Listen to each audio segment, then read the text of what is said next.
hazard na sila papa. Ting, hanap na ng parking.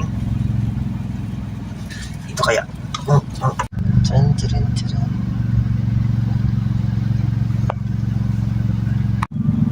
Hi everyone, we're here at Our Lady of Manaoag in Pangasinan. Bali, it's been like 5 years for me or more. The last time I visited this place. So we came from Kabugoy, Ilocos Sur sa ancestral house na aking hubby sa kanila, no, ng great grandparents pa niya. And then from there, nag-stay kami for 3 days. And ngayon, before we go back to Quezon City, nag-decide kaming bumisit muna dito kay Our Lady of Manaoag dahil sa tagal na rin dinadalaw. So yun, nandito na kami, kakarating lang namin and maghanap lang kami ng parking.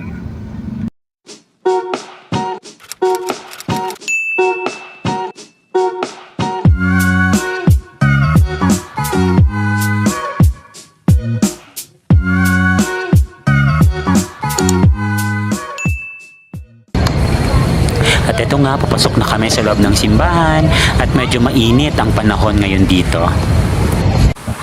At ito yung dambana ni Our Lady of Manaoag. So pipila sa baba and then paakyat siya. At kung may dala kang panyo, pwede mong ipahid sa kanya.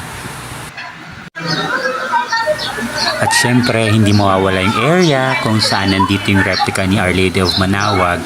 At ito din yung area kung saan nagsisindi, naglalight ng candles ang mga tao at nagdadasal, no, para sa kanilang mga personal na kahilingan at para sa pamilya.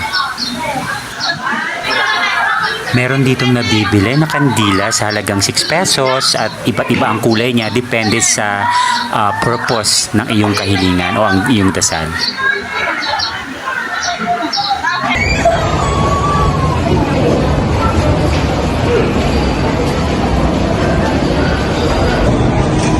Dito kami ngayon sa loob ng Our Lady of Manaoag Church.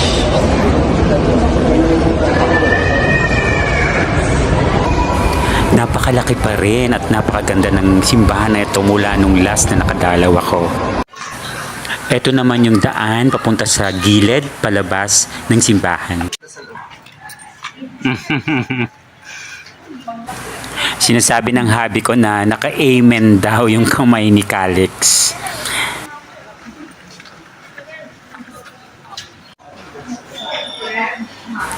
At ito naman ang kanilang mini chapel na madadaanan palabas sa gilid ng simbahan.